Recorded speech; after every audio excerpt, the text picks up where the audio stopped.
세상이 아무리 조롱한다 할지라도 날마다 주님 말씀 순종하면서 십자가를 걷고 무엇보다 십자가의 길을 걸으며 주님만 의지하며 살아가는 복되고 아름다운 인생 살아가는 우리 서독의 모든 성도 되시기를 주의 이름으로 간절히 축원합니다. 오늘까지 3주 동안 저희는 종말신앙에 대한 말씀을 함께 나누고 있습니다. 예수님께서 마태복음 24장에서 25장까지 종말에 관한 이야기를 하시는 그 핵심이 무엇이라 했습니까? 그 시기와 그 때에 대해서 말한 말씀이 아니라고 했어요.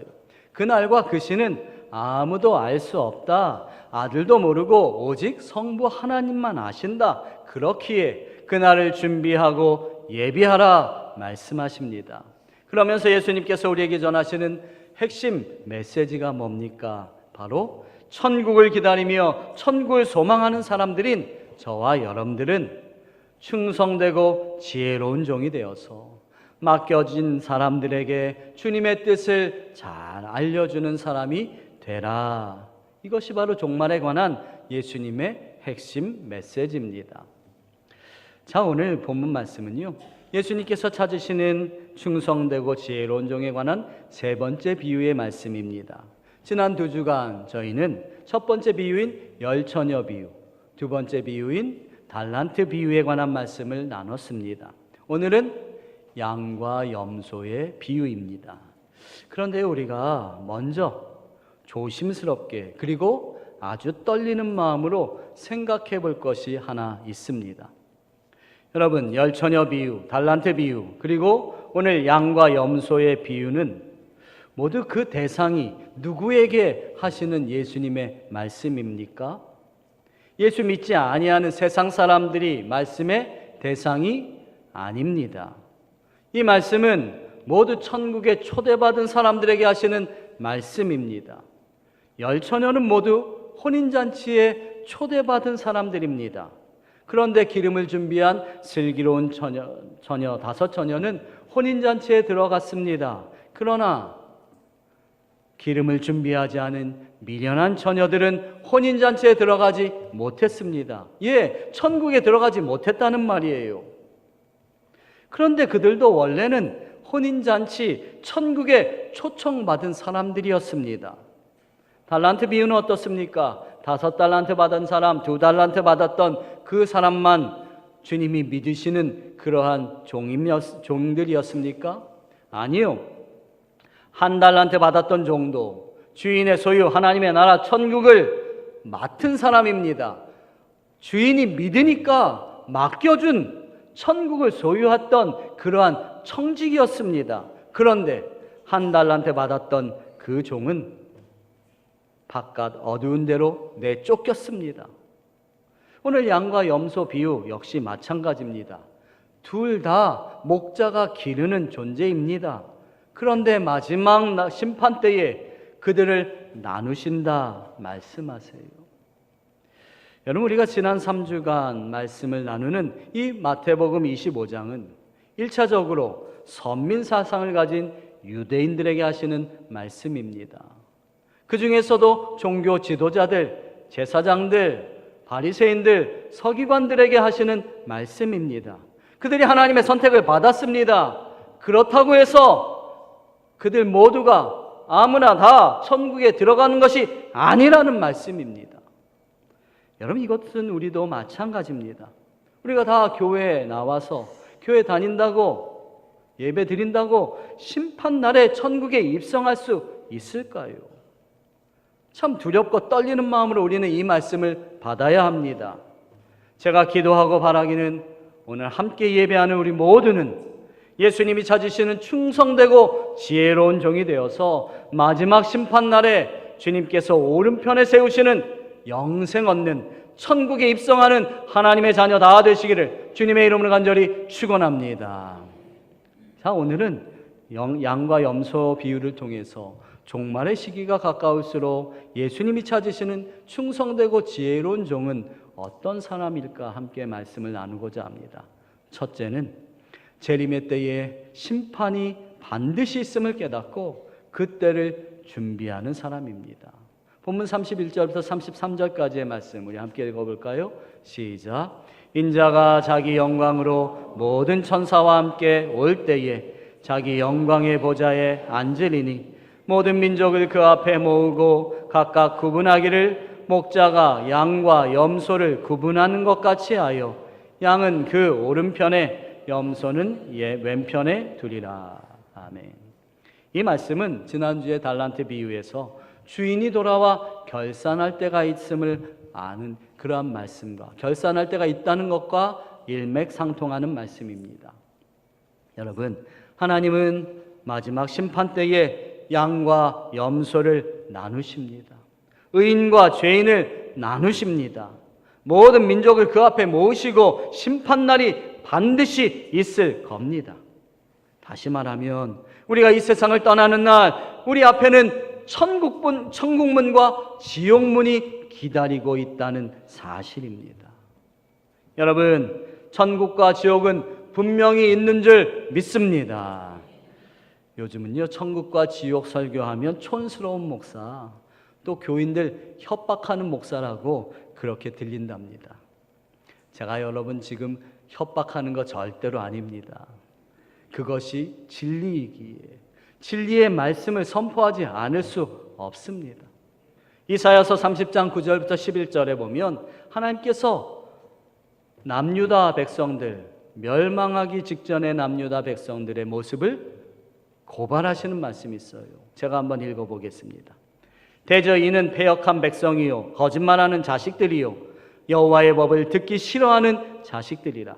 그들이 선견자들에게 이르기를 선견하지 말라, 선지자들에게 이르기를 우리에게 바른 것을 보이지 말라, 우리에게 부드러운 말을 하라, 거짓된 것을 보이라. 너희는 바른 길을 버리며 첩경에서 돌이키라. 이스라엘의 거룩하신 이를 우리 앞에서 떠나시게 하라 하는도다.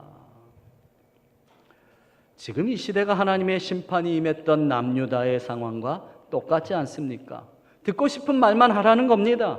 귀에만 듣기 좋은 부드러운 말만 하라는 거예요. 마음에 부대끼는 거북한 말은 듣기 싫다는 겁니다. 축복만 얘기하라는 거예요. 여러분, 입에 달고 귀에 듣기 좋은 모든 것이 다 괜찮다고 복만 받으라고 하는 설교가 좋은 설교일까요? 그런 설교만 여러분 듣고 싶으십니까? 아니요. 그러면 안 됩니다. 여러분, 천국과 지옥은 분명히 있습니다. 하나님은 우리에게 지옥 백성 되지 말고 천국 백성으로 살라고 강하게 말씀하십니다. 사랑하는 여러분, 우리 모두 이 세상과 작별하는 날 저 천국에서 눈뜨기를 주님의 이름으로 간절히 축원합니다. 옆에 있는 성도님들에게 다짐하면서 축복하면서 이렇게 말씀해 주십시오. 이 다음에 천국에서 꼭 만납시다.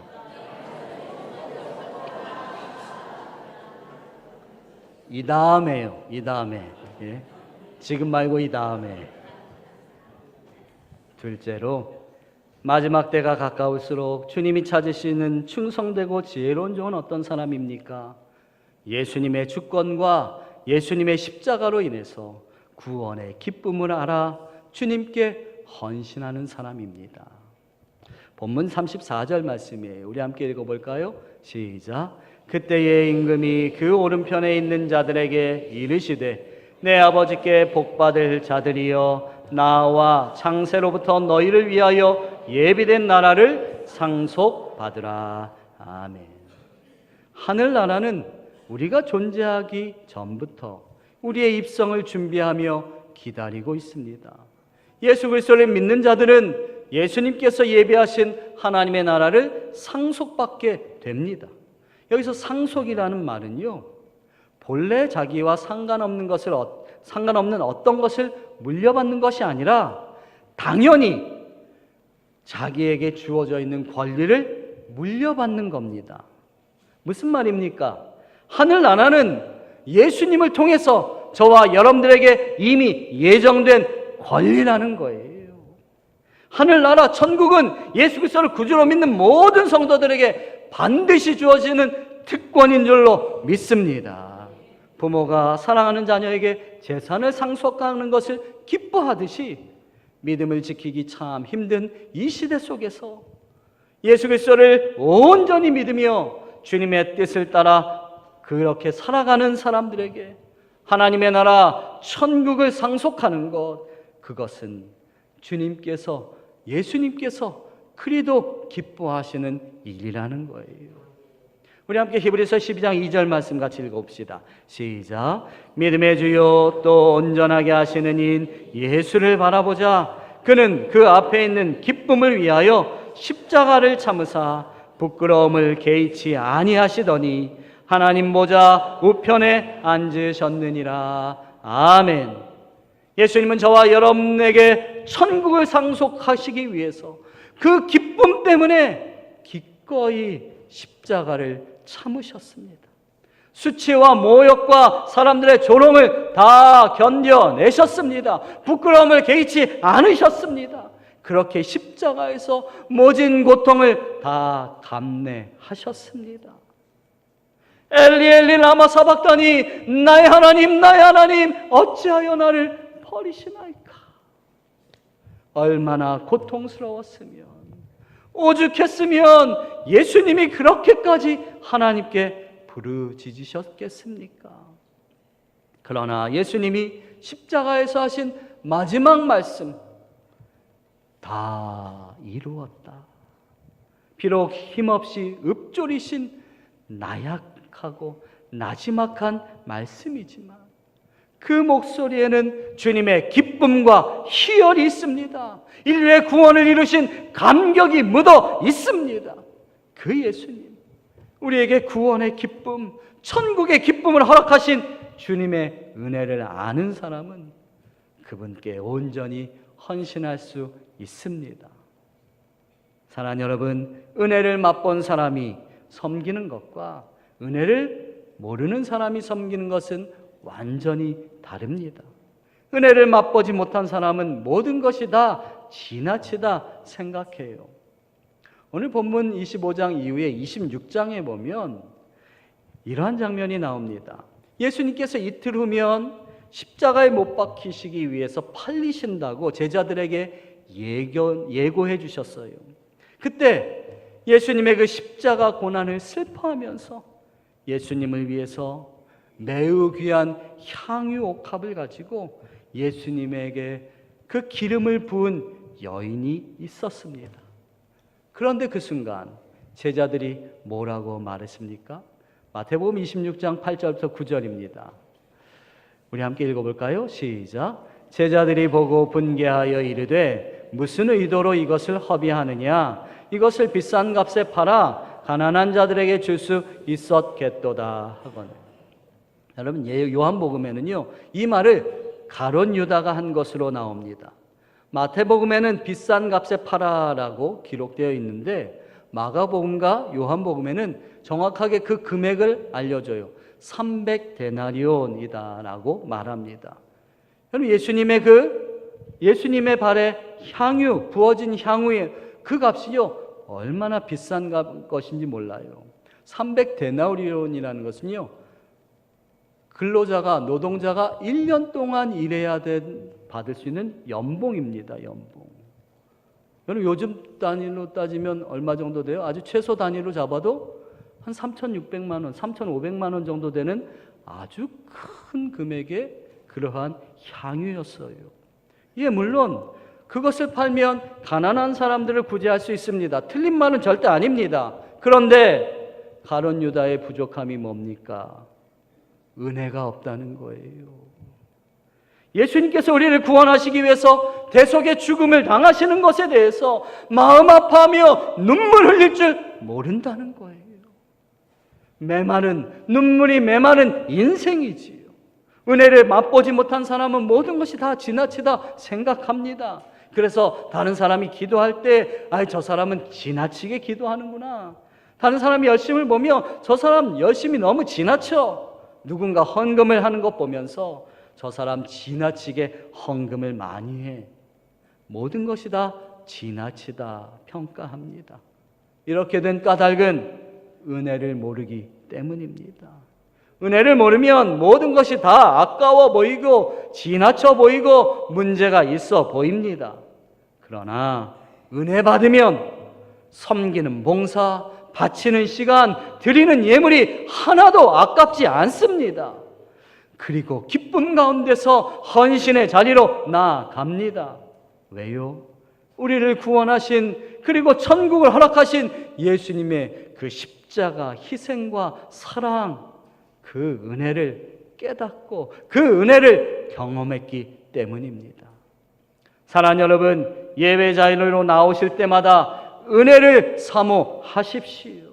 하나님, 오늘도 내게 은혜 베풀어 주옵소서. 간절히 소망하며 기도하면서 은혜의 자리로 나오십시오. 은혜를 기대하며 은혜를 기다리며 주님 베풀어 주신 은혜 가운데 흠뻑 적시겠습니다. 그러한 각오로 주님 앞에 나오십시오.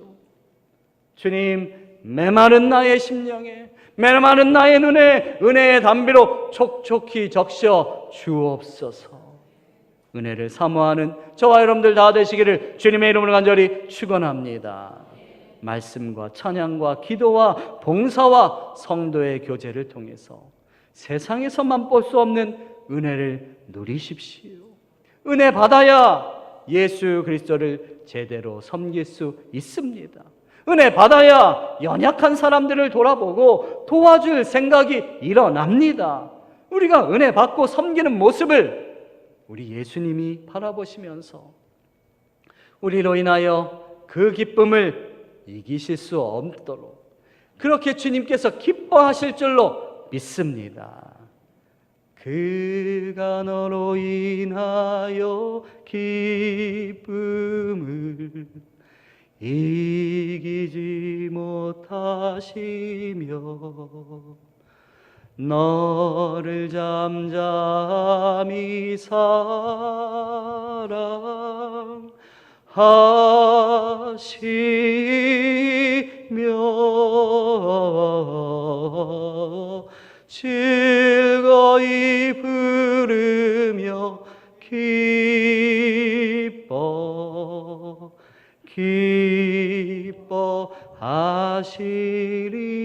기뻐하시리라. 할렐루야. 우리 하나님께서 저와 여러분을 바라보시면서 이렇게 칭찬하시는, 우리로 인하여서 기쁨을 이기지 못하시겠다고 즐거워하시며 기뻐하시는 저와 여러분들 다 되시기를 주님의 이름으로 간절히 축원합니다. 마지막 세 번째로 하나님이 찾으시는 충성되고 지혜로운 종은 누굽니까? 마지막 심판의 기준이 하나님의 마음을 품고 살아온 우리의 삶에 있음을 깨닫는 사람입니다. 그래서 그 사람은 주님이 기뻐하시는 삶을 살아낼 수 있습니다. 오늘 본문 35절 36절입니다. 우리 함께 읽어볼까요? 시작. 내가 줄일 때에 너희가 먹을 것을 주었고 목마를 때에 마시게 하였고 나그네 되었을 때에 영접하였고 헐벗었을 때에 옷을 입혔고 병들었을 때에 돌보았고 옥에 갇혔을 때에 와서 보았느니라. 아멘. 의인들을 향한 예수님의 칭찬의 말씀입니다. 그런데 의인들은 우리가 언제 그렇게 했습니까? 우리가 언제 예수님 그렇게 줄이실 때 먹을 것 드렸고 목마르실 때 마시게 했습니까? 우리가 언제 그랬습니까? 그러자 주님이 하시는 대답이 바로 40절입니다. 우리 40절 말씀 같이 읽어볼까요? 시작. 임금이 대답하여 이르시되 내가 진실로 너희에게 이르노니 너희가 여기 내 형제 중에 지극히 작은 자 하나에게 한 것이 곧 내게 한 것이니라 하시고. 아멘. 여러분, 이 말씀을 읽다 보면요, 그럼 선행이 심판의 기준이 된다는 건가 하는 의구심이 생길 수 있습니다. 우리가 믿는 믿음은, 우리가 믿는 진리는 오직 의인은 믿음으로 말미암아 살리라. 오직 의인은 믿음으로 구원받는다는 거잖아요. 그런데 그저 가난한 사람들, 소외된 사람들, 그 사람들을 돌보고 선행을 베푸는 것이 영생을 얻는 기준이 된다는 말입니까? 그러면 세상에서 말하는 자선단체나 사회복지재단에 기부하고 일하는 사람들만, 아니 소위 착하게 산다고 하는 그 사람들만 구원받는 겁니까? 여러분, 오늘 본문을 그렇게 이해하면 안 됩니다. 여러분, 40절 말씀 다시 한 번만 보여주세요. 여러분, 이 말씀에서 중요한 부분 어디예요? 빨간색으로 쓴 부분이겠죠? 자, 우리 함께 읽어볼까요? 시작. 내게 한 것이니라. 여러분, 이 말씀이 중요합니다. 여러분, 작은 자 하나에게 한 것이 예수님께 무슨 유익이 있습니까? 줄인 자에게 먹을 것 주고 목마른 자에게 마시게 하고 헐벗은 사람에게 옷을 입힌 것이 예수님께 직접적으로 무슨 유익을 주는 겁니까? 분명 아닙니다. 그런데 그것이 내게 한 것이다 말씀하시는 것은 도대체 무슨 의미일까요? 그 일이 주님이 너무너무 기뻐하시는 주님의 뜻에 합당한 일이라는 거예요.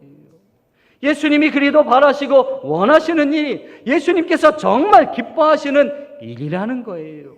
즉 하나님의 마음으로 세상의 주님과 동행하는 그러한 삶이라는 거예요. 그것이 바로 주님께서 원하시는 우리의 삶의 모양이라는 겁니다. 그것이 우리의 삶에 우리의 마지막 날 심판의 기준이 된다는 거예요. 여러분 절대로 오해하지 마십시오. 가난한 사람들 구제하는 것으로 구원받는 것이 절대 아닙니다. 우리의 구원은 분명합니다. 예수 그리스도의 복음을 믿음으로 구원받는 겁니다. 이 땅에 우리를 구원하시기 위해서 성육신하신 예수님, 그분이 우리의 모든 죄를 대속하시기 위해서 십자가에 죽으시고, 그러나 죽음의 권세에 묶여 계시지 아니하며 3일 만에 부활하셔서 우리의 믿음이 헛것이 아니라 진짜 믿음임을, 우리의 믿음을 확증시켜 주심으로 말미암아 우리가 하나님의 자녀가 되어서 영생을 얻는 것, 그것은 믿음으로만, 우리의 믿음으로만 구원받는 겁니다. 그런데 그 구원의 은혜에 감사해서, 그 은혜에 감격해서, 그 감격 속에서 주님의 뜻을 따라서 살아가는 삶, 그것이 진짜 믿음이라는 겁니다. 행위로 구원받는 것이 아니라 행위로 드러나는 우리의 믿음, 행위로 드러나는 우리의 마음을 하나님이 바라보시면서 그것이 우리의 구원의 기준이 된다는 거예요. 여러분, 우리 함께 야고보서 2장 22절 말씀 같이 읽어봅시다. 시작. 내가 보거니와 믿음이 그의 행함과 함께 일하고 행함으로 믿음이 온전하게 되었느니라. 아멘. 말로만 나 구원받았습니다, 나 예수님 믿습니다, 그래서 구원받았다는 것이 아니고요. 말은 구원받았다고 예수님 믿는다고 하면서 삶의 모양은 예수님이 기뻐하시는 모습과는 전혀 다른 모습으로 살아가면 과연 그것은 구원받은 사람일 수 있을까요? 우리 26절도 함께 읽어봅시다. 시작. 영혼 없는 몸이 죽은 것 같이 행함이 없는 믿음은 죽은 것입니다. 진정한 우리의 삶의 행함이 믿음을 보여주고 믿음을 드러내는 행함이 돼야 되는데, 믿음 따로 삶 따로, 믿음 따로 행동 따로라면 진짜 믿음이라고 말할 수 있겠습니까? 오늘 본문에서 예수님께서 의인이라 인정하시는 사람들은 그들의 믿음을 삶으로 살아낸 사람들입니다. 사랑하는 여러분, 믿음을 삶으로 살아내는 저와 여러분들 되시기를 주님의 이름으로 간절히 축원합니다. 저 사람 정말 예수 믿는 사람이야. 저 사람 보니까 정말 나도 예수님 믿고 싶어. 저 사람 예수님 너무너무 닮았어. 그렇게 세상으로부터 칭찬받기를 간절히 소망합니다. 아니, 더 중요한 것은 하나님으로부터 인정받는 삶이지요. 아이고, 어떻게 하나님 앞에서 인정받을 수 있겠습니까? 누가 구원받을 수 있겠어요? 여러분 걱정되십니까? 걱정하지 마십시오. 우리는 완전하지 않습니다. 하나님이 다 아십니다. 그러나 매일매일 씨름하듯이, 투쟁하듯이 말씀을 좀 그대로 살아내려고 노력하는 우리의 모습을, 말씀을 좀 내 삶 가운데서 살아내려고 부단히 노력하는 우리의 그 모습을 하나님은 인정하시고 기뻐하실 줄로 믿습니다. 그렇게 예수님의 말씀을 삶으로 살아내려고 애쓰는 사람들이 모인 교회, 그 교회는 세상으로부터 칭찬받으며 하나님의 영광을 나타내는 교회가 될 줄 믿습니다. 어제 6월 28일자 우리 예장통합 측 저희 교단에 그 신문인 한국기독공부에 지난번에 저희들이 헌금했던 영남 지역 산불 피해 구호 헌금에 대한 그 내용이 네 면에 걸쳐서 그렇게 기재가 되었었어요. 그러니까 전국에 있는 교회들, 헌금한 교회들 다 명단 나오고요. 명단만 나온 게 아니라 금액까지 다 써 있더라고요. 근데 다른 노회는 볼 거 없이 우리 경기 노회만 제가 이렇게 쭉 봤거든요. 근데요, 그 경기 노회, 저희 노회 중에서 우리 교회가 제일 많이 헌금했어요. 예, 이거 박수 칠만한 일입니다. 박수 칠만한. 교회 규모를 봤을 때에 다른 교회, 저희보다 큰 교회 많잖아요. 우리 교회도 물론 우리 경기노회 가장 장자 교회로 가장 큰 교회 중에 하나지만 우리 교회보다 규모가 큰 교회들이 굉장히 많아요. 근데 그런 교회보다 우리 교회가 훨씬 많이 헌금했어요. 저는 그거 보면서요, 얼마나 자랑스러운지. 누구에게 뭐 보여주려고 헌금한 거 아니잖아요. 제가 그런 말씀 드리지 않았습니까? 그 어려운 환경에 있는 지금 참 고통당하는 사람들 생각하면서 밥 한 끼라도 대접하는 마음으로 헌금하자. 그 헌금을 하나님께서 정말 기쁘게 받으신 줄로 믿습니다. 여러분, 그 모습을 하나님이 기뻐하시는 거예요. 그들이 얼마나 힘들까? 얼마나 마음 아파할까? 조금이라도 내가 가진 것, 그 받은 은혜를 나누며 주님의 귀한 은혜 가운데서 거하는 삶. 그것이 바로 진짜 믿음인 거지요. 하나님께서 그 믿음을 기쁘게 받으실 줄로 믿습니다. 사랑하는 여러분, 우리 서둔교회가 세상에 칭찬받는 교회로 하나님의 영광을 밝히 드러내는 아름다운 교회가 되기를 간절히 소망합니다. 행함이 있는 믿음으로 우리의 믿음이 세상을 밝히는 빛이 되기를 간절히 소망합니다. 고통받고 신음하는 사람들에게 주님의 사랑으로 구제하며 소망을 전해주는 일에 최선을 다함으로 세상을 살맛나게 하는 소금이 되는 우리 사도교회 모든 성도 되시기를 주님의 이름으로 간절히 축원합니다. 그래서 우리 모든 삶이 하나님을 기쁘시게 해서 하나님께서 날마다 우리를 바라보시며 너무 기쁘다고, 정말 기쁘다고 그렇게 칭찬하실 수 있는 우리 서두교회 모든 성도 되시기를 주님의 이름으로 간절히 축원합니다. 우리 함께 기도하겠습니다. 하나님, 지난 3주간 우리가 천국 소망하며 주님께서 찾으시는 충성되고 지혜로운 청지기가 되라고 말씀하여 주시니 감사합니다.